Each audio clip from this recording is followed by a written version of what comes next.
ஓய்ந்திருக்கலாகாது பாப்பா, கூடி விளையாடு பாப்பா, ஒரு குழந்தையை வையாதே பாப்பா. காலை எழுந்தவுடன் படிப்பு, பின்பு கனிவு கொடுக்கும் நல்ல பாட்டு, மாலை முழுதும் விளையாட்டு என்று வழக்கப்படுத்திக் கொள்ளு பாப்பா.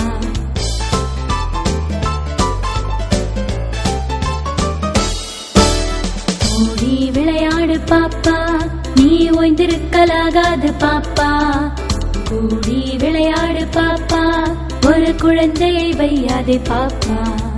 காலை எழுந்தவுடன் படிப்பு, பின்பு கனிவு கொடுக்கும் நல்ல பாட்டு, மாலை முழுதும் விளையாட்டு என்று வழக்கப்படுத்திக் கொள்ளு பாப்பா.